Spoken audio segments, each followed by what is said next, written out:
시청자 여러분 안녕하십니까? 스픽스 대구의 끝까지 파는 뉴스 끝판뉴스입니다. 홍준표 시장이 선거법 위반으로 고발된 지 벌써 2달이 지났습니다. 이번 건은 5월 중에 수사 발표를 해야 되는데요.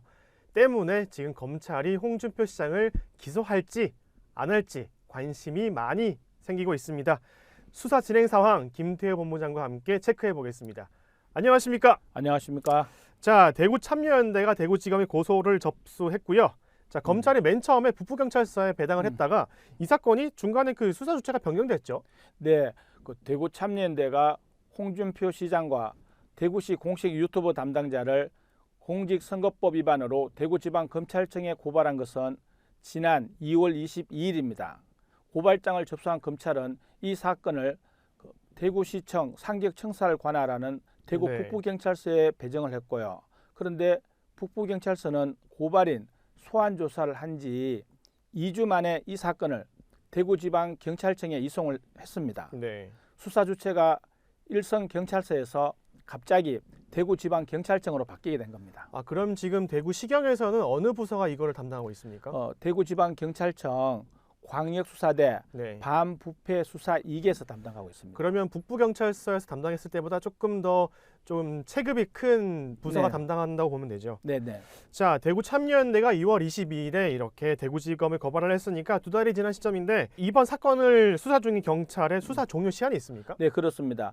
경찰은 지난 2월 22일 검찰로부터 고발장을 넘겨받은 지 2달이 넘도록 수사를 지금 계속 이어나가고 있는데요. 네. 고소 고발 사건은 경찰 수사 규칙 제24조에 따라서 접수한 날로부터 3개월 이내에 수사를 마쳐야 합니다. 이 규칙을 적용한다면 대구지방경찰청은 오는 5월 21일 수사를 종료해야 합니다. 그럼 지금 오늘로부터 한 3주 정도 남은 상황인데 네네. 뭐 물론 대구시경에 담당하는 그 경찰관이 이 조사 진행 사항을 말하진 않겠지만 네. 지금 3주 남은 시점이기 때문에 뭐 홍준표 시장이든 아니면 대구TV 운영하는 뭐 담당 공무원이든 조사가 진행됐습니까? 네, 고발 사건 수사 중인 대구지방경찰청 반부패 수사 2개는 피고발인 홍준표 시장과 대구시 공식 유튜브 공무원을 대상으로 지금 소환 조사를 했는지 아니면 서면 조사를 했는지 여부에 대해서 지금 일체 항고를 하고 있습니다. 사건 특성상 고발인 조사는 횟수나 진행 여부는 알 수가 있지만 피고발인 조사 여부는 경찰이 확인해주지 않은 이상 진행 여부를 파악하는 데는 한계가 있습니다. 다만 홍 시장과 대구시 공식 유튜브 담당 공무원, 즉 피고발인 조사를 마치지 않으면 수사를 종료할 수가 없어서 소환 조사나 서면 조사 등 어떤 형태로든 조사가 이루어졌거나 이루어질 것으로 보고 있습니다. 자, 홍준표 시장이 뭐 서면이든 아니면 뭐 소환이든 조사를 했다면 분명히 페이스북에 글을 남겼을 거거든요. 네. 그런데 아직 그런 글이 없는 거 보니까 조사가 이루어졌는지 조금 추측이 좀 불가능한 상황인데 네. 지금 김태호 본부장께서는 그 홍준표 시장의 선거법 위반 진짜 처음부터 계속 취재 중이지 않습니까? 그러면 우리 김태호 본부장의 촉으로 5월 21일에 이게 수사가 만료될 것 같습니까?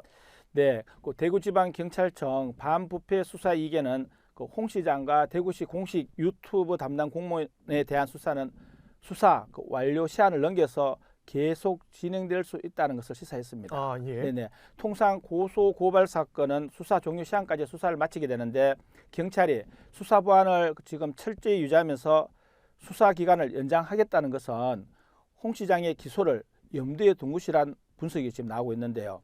대구 참여연대 법률 대리인인 이동민 변호사는 고발 사건이 당초 대구 북부경찰서에서 대구지방경찰청으로 이제 이송된 점으로 미뤄서 수사 종료 시한까지 수사가 종료되지 않으면 홍 시장 기소 가능성은 더욱 높아지게 된다고 말했습니다. 이동민 변호사의 말을 직접 한번 들어보시겠습니다. 일반적으로 고소 고발을 당하게 되면 수사를 하는 기간 내에 마치게 되어 있는데 이 사건은 대구지방경찰청으로 이관되고 나서 상당히 열심히 수사를 하고 있는 것 같습니다. 그래서 법리 검토나 아니면은 증거 관계를 면밀히 검토해서 수사 기한을 늘렸다는 것은 기소될 가능성이 좀 높지 않나 이렇게 평가하고 있습니다. 자, 이번 사건을 고발한 이동민 변호사, 네. 자, 수사를 계속 연장해 나가는데 주목해야 한다 이렇게 했는데 상식적으로 생각해도 뭐 무혐의 처분할 것을 이렇게 수사를 네. 연장해가면서까지 할 것 같지는 않거든요. 네, 네, 그렇습니다. 지금 대구 참여연대 고발장 내용만 두고 보더라도 홍 시장 그 기소 가능성은 열려 있습니다.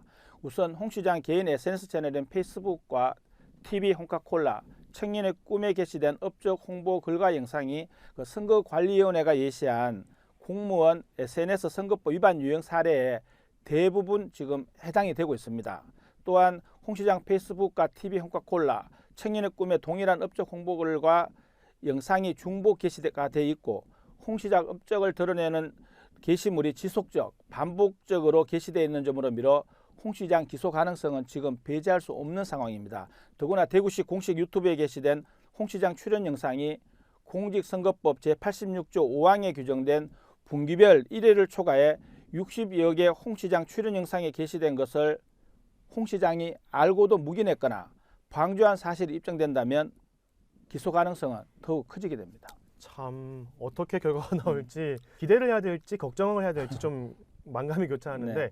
지금 홍준표 시장뿐만 아니라 홍준표 시장이 취임한 이후에 대구시 간부 공무원으로 들어왔던 많은 측근들도 뭐 예를 들어서 선거법 위반 혐의가 있어서 조사를 받고 있거나 조사가 예정돼 있지 않습니까? 네, 그렇습니다.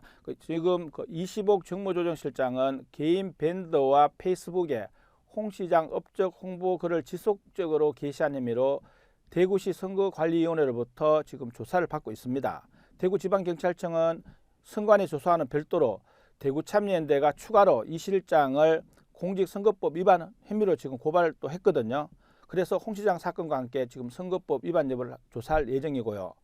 경찰은 또 이제 스픽스 대구와 대구 MBC가 함께 보도한 손성호 비서실장 그리고 정장수 시정혁신단장의 페이스북에 게시된 홍 시장 업적 홍보 기사와 영상을 확보해서 선거법 위반 여부를 지금 가리고 있는 것으로 알려졌습니다.